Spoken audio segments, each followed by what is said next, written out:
يا بنات تعالوا يا بنات. بشرى كبيرة كبيرة جدا جدا.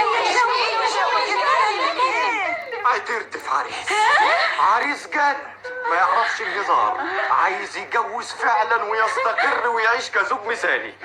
هيكون ضيفنا هنا النهارده. ايوه بعد ساعتين هيوصل، هيكون ضيفنا. يعني هيجي يزورنا علشان يختار العروسه اللي تعجبه منكم. ايه هو احنا في معرض ولا ايه؟ واحد غريب يجي يتفرج علينا؟ لا الطريقه دي غلط يا سي شوقي. هتبتدي تعملي المشاكل يا فايقه من دلوقتي. الخاطب لازم يشوف خطيبته ولا ايه؟ انا قصدي انا فاهم قصدك، ما تزعليش. اهدي انت ليك امتياز التقدم اليه اولا بحكم الاقدميه طبعا، وبعد منك اخواتك. علشان ايه؟ وليه ما تقدمنيش لوحدي بس؟ مش دي الحاجه اللي موصيينك عليها؟ مش دي الامانه اللي بابا وماما سابوها لك قبل ما يموتوا؟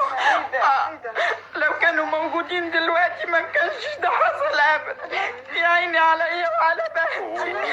هتبتدي في العكنانه من دلوقتي يا ستي. ما انا عملت كده 10 سنين وانت العروسه المفضله اللي ما فيش غيرك في البيت، وما حصلش اي نتيجه.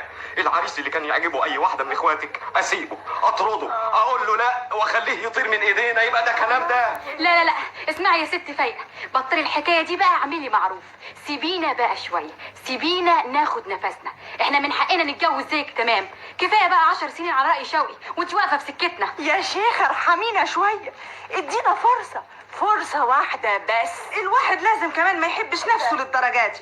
انت ايه؟ انت هتطقم الانانيه؟ هو ما فيش حد غيرك في الدنيا ولا ايه؟ فكري شويه يا فايقه واعرفي ان كل شيء اسمه ونصيب، ومحدش واخد اكتر من نصيب. كفايه بقى تعليقات، كل واحده بكلمه. دي اختنا الكبيره على كل حال. يا اختي حاملها يا ست احلام، اكمنك لسه مفعوصه ومش حاسه بالسنين اللي عماله ترف علينا. عاجبك كده يا سي شوقي؟ سامع الكلام اللي بيقولوه؟ سامع؟ بس انتوا وهي بطلوا كلام. الله، احنا هنعمل مشاكل من قبل ما نشوف حاجه. اسمع انتوا وهي، انا هصارحكم بكل حاجه. تعالوا نقعد نفهم بعض كويس ونتناقش.